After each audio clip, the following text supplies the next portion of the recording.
네, 극장에도 봄이 올까요?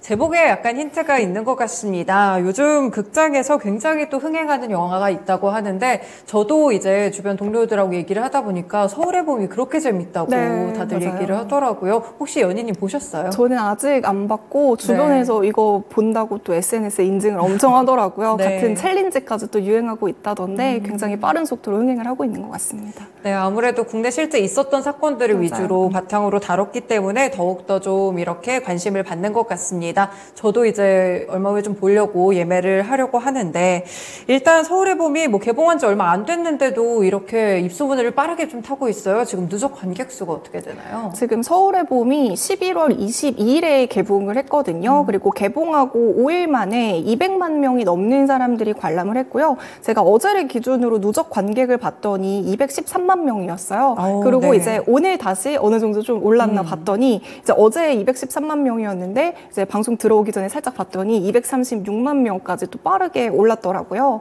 그래서 굉장히 빠른 속도로 지금 누적 관객 수가 늘어나고 있다라는 것들을 확인을 할 수가 있고요. 지금과 같은 속도로 빠르게 흥행을 이어가다 보면 이번 주 내로 한 300만 명을 넘기지 않을까라는 것들이 지금 시장의 예상이고요. 네. 서울의 봄의 손익분기점이 460만 명이래요. 네. 이 손익분기점도 금방 넘길 수 있을 것 같아 보입니다. 그래서 지금 여기 사진도 이렇게 나와 있지만 애플워치 지금 심박수를 체크를 하고 있잖아요. 이 심박수 전후 인증 챌린지도 함께 또 이제 유행을 타고 있대요. 그래서 사실 요즘에는 챌린지가 같이 흥행하면 입소문을 타면서 굉장히 빠르게 흥행을 하잖아요. 그래서 이런 챌린지와 함께 서울의 봄도 입소문이 굉장히 많이 타면서 정말 빠르게 흥행을 하고 있는 것 같습니다. 네. 지금 서울의 봄 배급사가 여기 보시면 플러스 M이라고 적혀져 있는데요. 네네. 플러스 M 엔터테인먼트예요. 근데 이제 콘텐츠리 중앙이 플러스 M의 지분을 좀 가지고 있기 때문에 이제 서울의 봄 관련주로 좀 엮이면서 주가도 상당히 많이 오르는 모습들이 보여지고 있어요. 네. 서울의 봄 개봉이 아까 전에 제가 11월 22일이라고 했는데 12월 22일부터 오늘까지도 한 방금 들어오기 전에 한 3% 정도 상승한 걸로 보고 왔는데 이제 22일부터 오늘까지 콘텐츠리 중앙은 쭉 연속 상승세를 이어가고 있고요. 그러면서 지금 어제를 기준으로 11월 콘텐츠리 중앙이 한 달 수익률이 한 38% 수준까지 많이 올라왔다라는 것을 확인을 하고 있습니다. 지금 서울의 봄으로도 이렇게 주가가 많이 상승을 했는데 다음 달 12월 20일에는 또 이제 그 이순신 장군 시리즈인 노량이 또 이제 개봉이 될 예정이에요. 이 노량에 대한 극장 수요까지 합쳐지게 되면 이 콘텐츠리 중앙의 실적에도 봄이 오겠다라는 이야기들이 나오고 있습니다. 네, 그렇군요. 아무래도 이제 코로나 시기 때 저희가 이 영화를 보통 OTT를 통해서 많이 접하고 실제로 신작들 개봉 자체를 OTT에서 하는 경우가 많아가지고 극장에 대한 관심이 좀 소홀했다가 최근에 이런 흥행작들이 하나씩 부각이 되면 그때서야 좀 영화관을 가게 되는 것 같아요. 사실 근데 이전에도 보면은 올해 이제 범죄도시 3도 있었는데 관객 1000만을 넘기기도 했었잖아요. 극장도 조금씩 좀 이렇게 흥행작들이 있으면 살아나는 분위기인데 최근에 개봉됐던 영화들의 성적은 좀 어땠을까요? 극장 관객이 얼마나 회복이 됐는지 그리고 올해는 어떤 영화들이 좀 흥행을 했는지를 좀 체크를 해보자면 1월부터 10월까지의 총 극장 관객 수가 1억 79만 명 수준이라고 합니다. 한 사람당 올해 한 2번 정도의 영화를 봤다 이렇게 생각을 해주시면 좋을 것 같은데요. 작년과 비교해서 이제 극장 관객 수가 한 9,200만 명 수준을 회복을 하기는 했지만 코로나 이전과 또 비교를 해본다면 아직까지 막 극장이 엄청나게 그 이전과 비교해서 회복했다라고 보기에는 약간은 좀 낮은 수준이고요. 3분기만 놓고 봐도 지금 전국의 관객 수가 3.6천만 명으로 전년 동기보다 한 14% 정도 낮은 수준이고요. 매출 같은 경우에도 18% 수준으로 낮은 수준을 보이고 있다라고 확인을 할 수가 있습니다. 그래서 이제 3분기를 놓고 봤을 때 코로나 이전과 좀 비교를 해보자면 3분기 관객 수는 코로나 이전에 한 58% 수준을 회복을 한 상황이고 매출 같은 경우에는 뭐 아무래도 가격이 좀 오른 부분도 있으니까 67% 정도 회복을 한 상황입니다. 그리고 이제 개봉작들의 성과들을 좀 살펴보자면요. 올해 개봉했던 여러 가지 영화들이 있는데 그중에서 이제 1000만 관객을 넘겼던 거는 범죄도시 3 그거 한 작품이고요. 그리고 이제 100만을 넘긴 건 한 11편 정도가 된다라고 해요. 이 중에서 손익분기점을 넘겼던 영화는 5편밖에 없기 때문에 아직은 극장 업황이 막 회복을 했다 이렇게 말하기에는 네. 조금은 어렵고 좀 천천히 더디게 회복을 하고 있다 이렇게 좀 포인트를 짚어보면 될 것 같아요. 네. 그러면 이번에 이제 3분기 영화관 기업들의 실적은 어땠는지를 좀 놓고 보면 이제 보통 영화 3사 떠올리면은 메가박스랑 CJ CGV랑 롯데컬처 윅스 그쵸? 이렇게 생각을 하잖아요. 네. 이 세 개의 영화사 중에서 CJ CGV 쪽만 좀 실적이 개선된 모습들이 연출이 됐는데요. 이제 CJ CGV 같은 경우에는 매출이 전년 동기 대비 0.6% 증가했지만 영업이익 같은 경우에는 그래도 한 300% 수준으로 네. 많이 늘어났다라는 걸 확인을 할 수가 있습니다. 이제 영업이익이 많이 늘어난 부분은 국내 관객이 늘어났다라기보다는 중국 쪽에서 좀 중국 법인에 흥행하면서 이쪽에서 수요가 많이 늘어났고요. 네. 그리고 이제 그동안에 워낙에 극장을 많이 방문을 하지 않다 보니까 그 이전에 판관비 효율화를 많이 진행을 했던 부분들이 있어요. 그러면서 고정비를 감소한 부분이 있기 때문에 네. 이런 효과로 이번에 영업이익이 좀 많이 상승했던 부분이 있고요.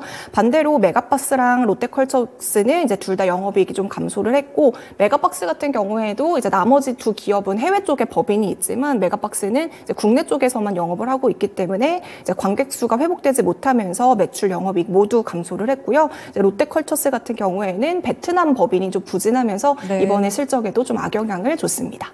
네, 그렇군요. 아무래도 영화관들은 아직까지 실적 회복이 좀 가시화되고 있지는 않은 것 같고요. 이게 비단 이렇게 단기적인 문제라기보다는 굉장히 좀 구조적인 문제일 것 같아요. 결국에는 이제 코로나를 지나면서 워낙 OTT라든지 이런 거에 익숙해졌기 때문에 극장을 찾는 발걸음들도 많이 줄어들고 있는 것 같은데요. 그럼 이제 올해가 얼마 남지 않기는 했지만 그래도 서울의 봄 같이 흥행작들이 있다면 그래도 극장 분위기도 살아날 수 있을 것 같고요. 네. 그리고 이제 크리스마스 있고 네. 연말 시즌이니까 영화 보시는 분들 꽤 있을 것 같거든요. 어느 정도 관객 수 회복을 기대해봐도 될까요?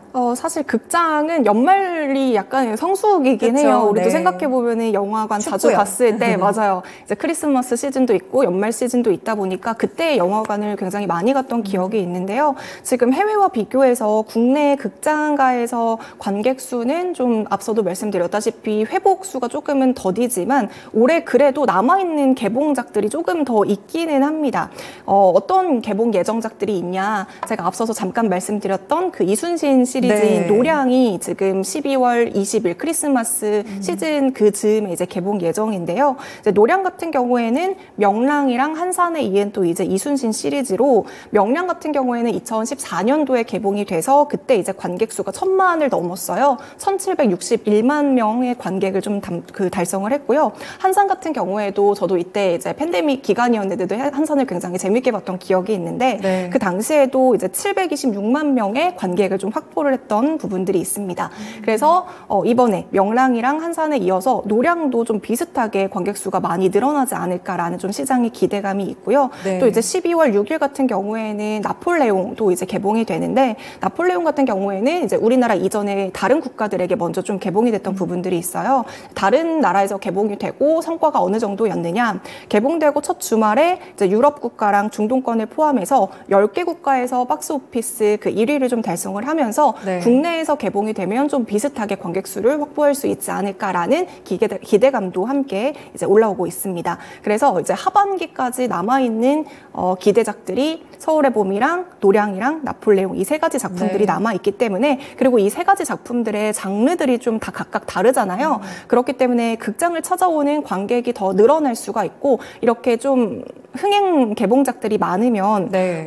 남은 기간 극장에 좀 활력을 넣어줄 수 있는 부분이고 또 이거 봤다가 또 나중에 또 와서 이거 보고 이렇게 좀 그쵸. 파급 효과가 일어날 수 있기 때문에 과연 남은 기간 동안 극장에도 봄이 오게 될지 이런 부분들은 좀 지켜봐야 될 것 같습니다. 네, 뒤에 보이시는 세 가지 작품들을 통해서 과연 이 극장에도 조금 더 훈풍이 불게 될지 살펴보시면 좋을 것 같고요. 그리고 또 미국에서 보니까 작가나 배우들의 파업이 있었는데 이번에 좀 종료가 됐다고 네. 해요. 제작사들에게는 호재겠죠? 맞아요. 지금 미국의 작가들이 그리고 배우들이 올해 5월부터 9월까지 한 4개월 연속으로 이제 파업을 진행을 했었던 부분들이 있는데요. 네. 이제 왜 파업을 했느냐 이 부분을 잠깐 말씀을 드려보자면 OTT 시장이 갑자기 막 확대가 됐잖아요. 그러면서 이제 작가들의 업무는 굉장히 많이 늘어났다고 합니다. 하지만 업무가 늘어난 것과는 별개로 임금에 대한 인상은 좀 이루어지지 않았던 부분들이 네. 있고요. 이제 OTT 플랫폼 같은 경우에는 그 제방료가 없다고 해요.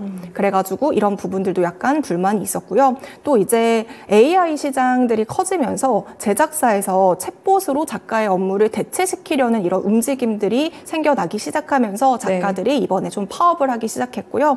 그러면서 이제 작가들이 요구하는 거는 업무 환경을 개선해 주세요. 그리고 이제 원고료를 인상해 주세요. 그리고 AI에게 우리의 일자리를 빼앗기지 않도록 보장해 주세요. 이런 여러 가지 요구들을 했습니다. 그러면서 이제 배우들까지도 함께 이 파업에 동참하기 시작하면서 미국의 영화 산업이 상당히 많이 좀 타격을 입었었던 부분들이 있거든요. 그러면서 당연히 파업을 하다 보니까 정말 수많은 영화들이 개봉이 연기가 되거나 취소가 되거나 제작이 중단된 상황들도 있었기 때문에 많은 피해를 받고, 그래도 다행히도 이제 9월에는 작가 쪽에서 이제 협의가 됐고, 이번에 11월에는 배우까지도 이제 파업이 종료가 되면서 다시 이런 부분에 대한 리스크는 좀 삭제가 된 부분들이 있습니다. 이제 국내 기업 중에 CJ E&M이랑 콘텐트리 중앙에서 미국 제작사들을 인수했던 부분들이 있어요. 그렇기 때문에 당연히 이번 파업으로 인해서 여러 가지 편성이 없어지다 보니까 CJ E&M, 콘텐트리 중앙 적자가 굉장히 크게 지속이 됐었던 부분들이 있었거든요. 하지만 이번에 파업이 좀 종료가 되면서 지연됐던 콘텐츠 제작을 내년부터 개재하기 시작을 하면 CJ E&M이라던가 콘텐트리 중앙의 적자가 축소가 되고 흑자로 전환할 것이다라는 기대감이 올라오고 있습니다. 네, 피프스 시즌이라든지 윕 같은 제작사들이 또 국내에서 인수를 했었는데, 그래도 이번에 파업이 좀 종료가 되면서 모멘텀을 기대해봐도 좋으실 것 같습니다. 일단은 그래도 OTT 플랫폼들이 많아지면서 결국에는 콘텐츠가 굉장히 많아지고 결국에 극장 산업의 위기로까지 번지게 된 것 같기도 하고요. 또 OTT 플랫폼 구독료에 비해서 생각해봤을 때 극장에서 요즘 영화 2명이서 보면 3만 원이 훌쩍 넘더라고요. 이런 표값도 아무래도 영화관을 찾게 하는 방해 요소 중 하나지 않을까 싶은데요. 맞아요. 영화표가 상당히 많이 올랐고, 또 이제 우리가 영화만 보는 게 아니라 콜라랑 팝콘도 먹어야 되니까 그쵸. 이런 것까지 다 합치면 가격적인 부담이 살짝 되는 부분은 없지 않아 있고요. 그렇기 때문에 진짜 막 너무 서울의 봄처럼 재밌다고 입소문이 난 영화가 아니고서는 막 영화관에 예전처럼 진짜 잘 찾지는 않게 되는 게 사실인 것 같아요. 그리고 이제 영화가 개봉이 됐다고 하더라도 이거 예전에는 조금 오래 기다려야지 OTT에 올라왔었거든요. 맞죠. 근데 요즘 같은 경우에는 영화가 개봉되고 나서 그렇게 오래 기다리지 않고도 OTT에 금방 올라오기 때문에 굳이 극장에서 봐야 되나? 이런 생각도 함께 하게 되는 것 같습니다. 하지만 그럼에도 불구하고 우리가 영화관에 굳이 가서 보는 이유는 그 몰입감이 있고 현장감이 있고 그 사운드 자체가 다르기 때문에 그런 매력 때문에 우리가 또 영화관을 찾게 되는 것 같습니다. 일례로 제가 이제 어렸을 때인가요? 몇 년 전에 그 라라랜드라는 혹시 영화 보셨어요? 진짜 저는 거의 인생 영화라고 할 정도로 너무나도 감명 깊게 봤던 영화였거든요. 그 영화의 그 사운드와 이런 여러 연출력들을 보면서 이게 영화가 아니라 약간 뮤지컬을 보고 있다라는 생각이 들어서 그거를 이제 집에서 또 봤는데, 영화관에서 봤을 때의 그 몰입감이라던가 현장감이 없어서 이래서 영화를 영화관에서 보는구나, 이런 것들을 좀 깨달았었던 부분들이 있었어요. 그래서 영화관에서만 느낄 수 있는 현장감이라던가 그런 CG라던가 이런 것들을 잘 조합하면 충분히 관객들은 비싸더라도 가지 않을까라는 생각을 하게 됩니다. 네, 현장에서만 느낄 수 있는 메리트를 끌어올렸을 때 영화관 산업도 빨리 살아날 수 있을 것 같은데요. 실제로 요즘 보면은 상영관들이 굉장히 테마들이 많아요. 뭐 프리미엄관도 있고 아이맥스로 크게 보는 것도 있고요. 3D, 4D도 있는 것 같고, 뭐 누워서 영화를 볼 수 있는 것도 있고, 밥 먹으면서 볼 수 있는 것도 거의 있더라고요. 호텔에서 보는 느낌처럼 많이 좋아졌더라고요. 맞아요, 이것처럼. 너무 좋아 보여요. 이게 5만 원인가 막 이랬던 거. 저 정도면 거의 호텔 아닌가요? 그니까요. 이렇게 좀 프리미엄 상영관에 대한 수요도 많이 늘어나고 있는 것 같은데 이런 걸로 수익성을 챙겨도 괜찮을 것 같아요. 맞아요. 요즘에 말씀해 주신 것처럼 각 영화관들이 프리미엄 상영관들을 다 하나씩 만들고 있는 것 같고요. 좌석이라던가 뭐 음향이라던가 영상 화면이라던가 이런 게 일반 상영관에 비해서 훨씬 좋기 때문에 당연히 티켓 가격에도 그게 녹여져 있겠죠. 적게는 한 3,000원에서 5,000원 비싸고 진짜 비싸면 5만 원, 몇만 원까지 더 비싼 프리미엄 상영관들이 많습니다. 그래서 우리가 앞서서 영화관의 그 티켓 가격이 많이 올랐다라고는 하지만 이 프리미엄 상영관은 훨씬 더 비쌈에도 불구하고 그 점유율은 계속해서 늘어나고 있다라는 것들을 확인을 해볼 수가 있는데요. 2017년부터 2019년에 그 프리미엄 상영관의 점유율이 7% 수준으로 10% 미만이었습니다. 하지만 지금은 21%까지 크게 늘어났고요. 특히나 이제 박스오피스 영화의 수로 특별관에서 보는 사람들의 수요 비중이 더 높다라는 것들도 확인을 할 수가 있습니다. 그래서 영화 가격이 비싸지고 있는 건 맞지만 그럼에도 불구하고 이렇게 프리미엄 상영관에서 더 비싼 가격을 내고서라도 영화를 보는 사람들도 함께 늘어나고 있다. 이런 부분들을 우리가 체크를 해볼 수가 있을 것 같은데요. 네. 제가 이제 좀 자료를 찾아보다가 대신증권에서 굉장히 재밌는 자료가 있어서 이제 좀 가져와 봤는데요. 문화 컨텐츠별 시간당 가격을 비교한 자료예요. 네. 실제로 우리가 티켓 가격이 비싸다고 하는데 다른 그렇죠. 놀이 문화들과 좀 비교했을 때 실제로 영화 가격이 비싼지 안 비싼지 이런 것들을 좀 이렇게 네. 비교했던 굉장히 좋은 자료가 있어서 가져와 봤는데요. 여러 가지 놀이 문화들이 있더라고요. 뭐 방탈출부터 시작해서 당구 치시는 분들도 이제 많으시고 볼링 치시는 분들도 있고 그렇죠. 또 이제 우리가 가볍게 제일 많이 갈 수 있는 게 코인 노래방 네. 이런 PC방 이런 것들을 좀 볼 수가 있는데 이런 가격들을 좀 살펴보면 영화가 보통 한 2시간 반에서 3시간이잖아요. 그렇죠. 네. 영화 값만 놓고 봤을 때 한 3시간 기준으로 15,000원이다라고 보면은 3시간을 기준으로 방탈출은 6만 원이래요. 1인당. 굉장히 맞아요. 많이 비싸죠. 네. 그리고 당구 같은 경우에도 이제 3시간을 하면은 한 31,000원 정도로 이제 측정이 되고 볼링 같은 경우에도 한 25,000원대 코인 노래방을 한 3시간 기준으로 노래를 불렀다라고 하면 굉장히 목이 아프겠지만 한 18,000원 수준으로 네. 이제 가격이 나온다고 합니다. 그래서 막상 이렇게 또 비교를 해보니까 그렇게 영화 티켓이 마냥 비싸지만은 않네 라는 생각도 이렇게 같이 들더라고요. 네. 그래서 대신증권에서도 이야기를 하고 있는 게 티켓 가격의 인상이나 OTT 수요 증가로 인해서 극장의 수요가 감소했다라고 볼 수만은 없다라고 네. 이제 함께 이야기를 꼽고 있습니다.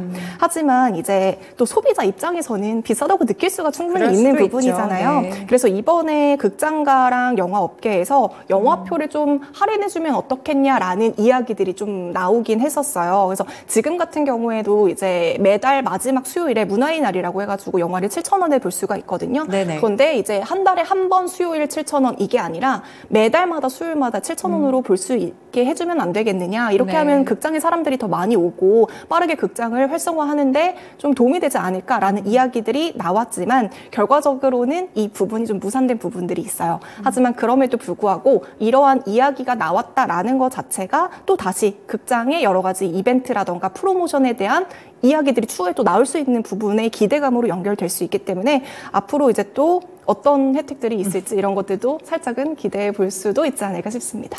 네, 사실 코로나 뭐 이전까지만 하더라도 데이트 코스 중에 무조건 필수 코스로 영화가 들어가기도 네. 하고요. 친구들이랑도 굉장히 많이 즐겼던 것 같은데 코로나 이후에 영화 산업이 전반적으로 좀 침체된 감이 있었던 것 같습니다. 과연 말씀 주셨던 여러 가지 모멘텀들이라든지 프리미엄관 그리고 저렴한 티켓 가격이라든지 이런 모멘텀으로 인해서 영화 산업이 구조적으로 살아날 수 있을지를 지켜보는 것도 한 가지 매력 포인트가 되겠습니다. 연희님 오늘 말씀 고맙습니다. 네, 이렇게 오늘 쉬운 이슈 1부와 2부 읽어주기 시간 주식캐스터 연희님과 함께했습니다. 지금까지 다양한 투자 판단에 도움이 되는 말씀들 함께 전해드렸는데요. 특정 종목의 상승 하락을 보장하지는 않습니다. 토마토랜드 2.0 마치겠습니다. 남은 오후장까지 투자 잘하시길 바라겠습니다. 고맙습니다.